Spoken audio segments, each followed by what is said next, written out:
Olha, a sua inteligência de marketing não é limitada. Não é viu? limitada. Mas, Cogos, cara, me explica. Você é uma figura que é controversa. Alguns diriam caricata, alguns diriam exagerada, alguns diriam radical. O que você é, velho? O que você é? Você é isso aí mesmo? Não é um personagem, é você mesmo. Sou eu só um ser humano falível, finito, tentando descobrir a verdade e com coragem suficiente pra falar minha opinião. E falar mesmo, você fala mesmo, né, cara? Você não tem amarra ou não tem... Eu vejo que você fala o que pensa e a galera cai de pau em cima, né? Quem é essa galera que mais te ataca?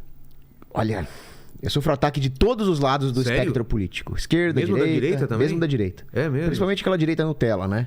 Qual que é a direita Nutella? Aquela direita Nutella que fala que o Bolsonaro é radical demais, que fala Genocida. que... É. Tá. Que ele, sabe, que se...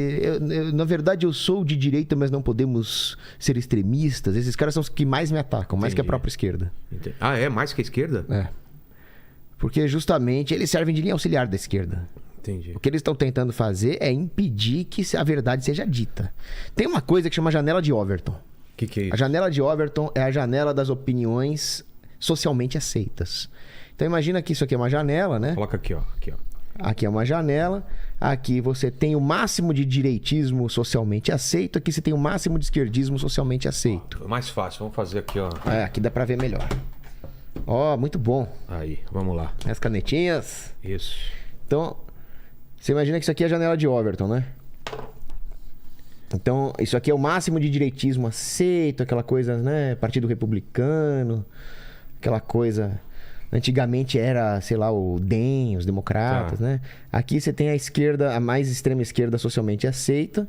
Aqui você tem aqueles militantes da UP que querem invadir casa. Tá. Eles não são socialmente aceitos, graças a Deus. E aqui você tem a direita que não é socialmente aceita. Eu tô aqui. Sabe que nos últimos anos, o bolsonarismo, a divulgação do libertarianismo aumentou um pouquinho a janela de Overton para a direita aqui, né? Tá. E a extrema esquerda, infelizmente, também tem puxado a janela para cá no debate.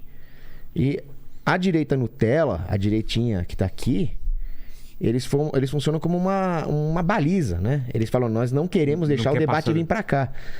Só que pela própria natureza do Estado, o debate sempre vai se expandir para a esquerda indefinidamente. Por quê? Por quê? Porque a esquerda, ela acaba preconizando mais poder para o Estado. Ué, por que o Estado não investiria numa ideologia que dá mais poder pra ele. Exato. Que aumenta... O monstro se alimenta de coisas que deixam ele maior e mais forte. É. Então, Mas sempre vai tender pra cá. Mas Nosso trabalho é fazer tender pra cá Mas também. a ideia é que não é daqui pra cá é perigoso e daqui pra cá é perigoso? Não, na verdade eu diria que tudo que não é aqui é perigoso. Tudo que não é aqui? É. Por quê? Porque eu sempre digo o seguinte, eu gostaria muito de ser a pessoa mais esquerdista da Terra. Ou seja, eu gostaria que todos estivessem à minha direita. Porque a direita é o que é certo, a direita é o que é reto, é o justo.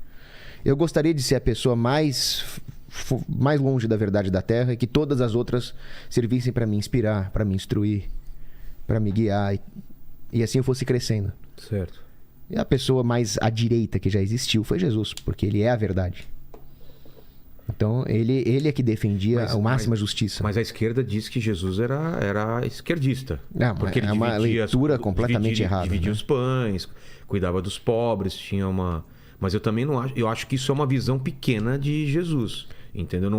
Não entendem a dimensão dele. Como eu também não acho que ele encaixa totalmente num conservador também. Num direitista. Será que você consegue colocar ele só numa caixa de direita? Não, porque Jesus é a verdade. Ele não é algum ismo da vida. Não, né? ele é a verdade. Ele é a verdade. Agora, essa verdade se manifesta em várias dimensões.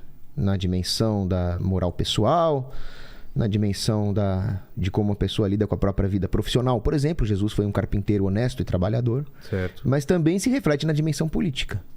E a Bíblia está cheia de ensinamentos políticos e um deles é dividir o pão com os pobres. Só que onde que está o esquerdismo nisso? Se é a própria esquerda que fala não deem esmola para os mendigos, o governo que cuida disso. Então o que a esquerda defende? Que haja uma instituição monopolista centralizadora que tira o dinheiro da população e redistribui, né? Tira pela força e redistribui burocraticamente. Quando na verdade a função de dar esmola, ela tem primeiro uma função espiritual, que é a caridade e a solidariedade tendo efeito na alma humana. Então sim, devemos ajudar os pobres, dividir o pão voluntariamente. É isso que a esquerda não fala. Não é o governo tirando e fazendo política pública, porque a função principal não é nem a distribuição em si. A função principal é a virtude, é a alma da pessoa. Salvar a alma, inclusive do rico que está ajudando o pobre. Mas isso, Despertar no pobre é gratidão. mas isso é na teoria. A gente adoraria que fosse assim, mas na prática não acontece. Não, na Existem prática pessoas acontece. passando necessidade, passando fome. E aí, como que faz? Aí o Estado tem que intervir. Eu diria que não, porque se o governo intervém, ele diminui a caridade, né? Porque eu já vi muita gente falando, não vou dar esmola porque o governo, eu já pago meus impostos, o governo já faz isso. E ajudar os pobres não é função do governo, é nossa função. É função de cada pessoa que tem condição de ajudar. Mas as pessoas não são muito individualistas e não fariam isso? Algumas são, outras não. Mas não é a função do Estado criar uma sociedade perfeita. Por isso que eu fico meio nervoso quando alguém chega pra mim e fala que o anarcocapitalismo é uma utopia. Porque o anarcocapitalismo ele não pretende resolver todos os problemas da Terra e criar uma sociedade perfeita onde não haja mais pobreza e onde todas as pessoas se comportem bem. Essa não é a função do que é o do anarcocapitalismo. A ideia do anarcocapitalismo é resolver um único problema da sociedade, dentre milhões que existem.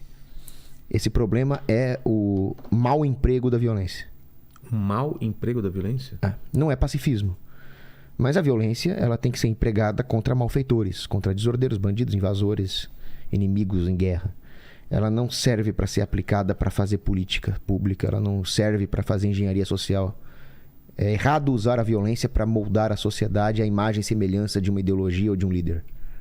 E o anarcocapitalismo é só sobre isso. Então eu não posso usar a violência para resolver as mazelas sociais. Eu não posso usar a violência para aumentar o PIB. A violência é só para usar contra desordeiros que ameaçam a integridade da sociedade. E o que mais é anarcocapitalismo? Ele basicamente só isso. Mas e o governo? Como fica? Então, aí o governo eu não vou saber te responder, porque é a mesma coisa que você me perguntar como seriam os podcasts numa sociedade livre. Eu não sei. O Inteligência Limitada tem uma proposta, uma estética extremamente original. Certo. Eu achei muito legal quando eu cheguei aqui e vi isso. Outros podcasts que eu participei são diferentes. Como seriam os podcasts? Não sei, cada um seria de um jeito. Entendi. E governos, mesma coisa. Cada um teria um estilo, um jeito, depende da cultura local. Depende Mas haveria governo? Haveria governo. Não é uma anarquia, então. Não é, o nome é ruim, né? Anarco. Porque lembra de anarquia. O nome é péssimo. A gente é meio ruim de dar nome. Quem sabe você tem uma ideia legal aí pra... Anarcocapitalismo. Mas então... Se você puder sugerir um termo melhor, porque eu vi que você tem uma criatividade pra isso, porque eu já pensei e não cheguei num bom termo. Você não chegou em outro pra nome que possa ser mais próximo da realidade? Então, tanto que eu escrevi um livro sobre anarcocapitalismo e eu expliquei que o nome é péssimo. E eu falei, mas no livro eu não vou sugerir um termo melhor, porque eu não sou bom nisso, eu só vou explicar o que é. Mas além da aplicação da violência, o que mais, cara, que tem de característica do anarcocapitalismo? Na sua essência... Sociais, é igual o capitalismo que existe agora. Ele não seria igual ao capitalismo que existe agora, porque o capitalismo que existe agora, ele é muito regulado pelo Estado. Não só no sentido do Estado atrapalhar os empresários, atrapalhar os capitalistas, mas também no sentido ruim do empresário se valer da força do Estado para tentar atrapalhar os seus concorrentes. Entendi. Que é o que a gente chama de corporativismo, né? Então existem muitas empresas que enriqueceram não porque empreenderam, criaram um produto legal, um serviço bom e barato para o consumidor. Isso aí é ótimo. É bom que o cara fique rico assim. Só que tem empresa que enriquece fazendo lobby com o governo, falando para o governo regular o produto do concorrente dele, pegando crédito subsidiado pelo pagador de imposto. Então, a faxineira tem que pagar o crédito subsidiado de um bilionário. Uma coisa imoral. Então, algumas pessoas acham que o capitalismo é isso. É cão come cão, quem pode mais chora menos. E não é isso. O verdadeiro livre mercado ele teria que ser baseado numa fundamentação moral, né? Na propriedade privada, no respeito aos contratos, não nessa coisa do rico comprar o Estado para ferrar o pobre. Então, o problema é que o marxista, o comunista, ele faz uma análise marxista da economia de mercado. Ele acha que é uma briga do rico contra o pobre. Mas não é. A briga, na verdade, é do lobista contra o honesto. O anarcocapitalismo é basicamente a ideia de que bens e serviços não podem ser monopolistas. Eles não podem ser providos através de um monopólio coercitivo. Eles têm que ser providos no mercado concorrencial. Aí também tem uma confusão, porque monopólio não é uma única empresa grande fornecendo um produto. O monopólio é a ausência da possibilidade jurídica de concorrência. Entendi. Então, se o empresário é o único do setor, porque ele realmente é o cara que oferece o melhor produto, com o menor preço, e ele se mantém nessa posição porque ele conquistou o mercado, ele não é um monopolista propriamente dito. Porque a possibilidade de concorrer com ele existe. Se não existe essa possibilidade de concorrer, é proibido concorrer com ele, aí nós temos um monopólio e é isso que o anarcocapitalismo combate, né? Você vai, por exemplo, numa favela e tenta abrir uma empresa de fornecimento de gás. Vai chegar o criminoso organizado lá, o traficante, e vai falar: você só pode fornecer gás com autorização do comando. Entendi. Isso é um mini-estado. O Estado faz isso pelo menos nos setores de defesa, segurança e justiça.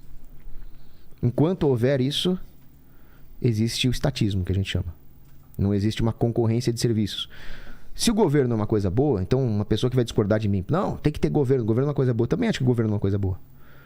Mas ele nós só podemos dizer que governo é uma coisa boa se houver concorrência. Com o governo?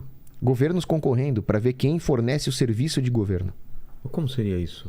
Porque se o governo é uma coisa boa, então ele é um serviço prestado à sociedade. Tá. Então por que esse serviço não pode ser concorrencial? Eu posso avaliar se esse serviço está sendo bem prestado ou não. Se não houver concorrência, não há incentivos para prestar um bom serviço de governo. Eu simplesmente me imponho. O único incentivo é a próxima eleição para eles, né? Mas e aí vira perto da eleição, eles ficam bonzinhos e para serem reeleitos e aí volta a ignorar a gente. Basicamente é isso. Ou pior que isso, né? Porque às vezes numa eleição o governo compra votos de uma forma legalizada com um leilão antecipado de bens roubados. É um termo que o Mencken usa, um pensador. Então quando o governo fala: eu vou dar dinheiro para tal setor, só que o governo não produz. Ele só distribui. Está tirando de outro lugar. Está tirando de algum lugar. Então o que ele está fazendo? Ele está comprando votos com o meu dinheiro. Exato. Então as eleições democráticas aí, a cada 4 anos, não são um bom critério de concorrência governamental. Tanto é verdade que você pega os Estados Unidos, o mesmo sujeito que vota Democrat lá na Califórnia, depois ele não aguenta mais a criminalidade, a pobreza, e ele muda para o Texas. Tá acontecendo isso, né? O pessoal, amigo meu lá dos Estados Unidos, falou que o pessoal de Los Angeles, lá, o pessoal da Califórnia tá preocupadíssimo, né, com as novas leis agora. Porque parece até um certo valor, o cara não pode ser preso, né? É absurdo. O cara pode roubar até, acho que $1.000, $900. Acho que é isso. E ninguém encosta a mão nele. Exato. Então, ninguém mais tem coragem de abrir uma lojinha, de gerar emprego. Virou uma inversão de valores completa, que é o que a esquerda faz. E aí, quando o sujeito vota, ele pode socializar os custos da eleição, do mau voto dele para o resto da sociedade, ele costuma votar na esquerda.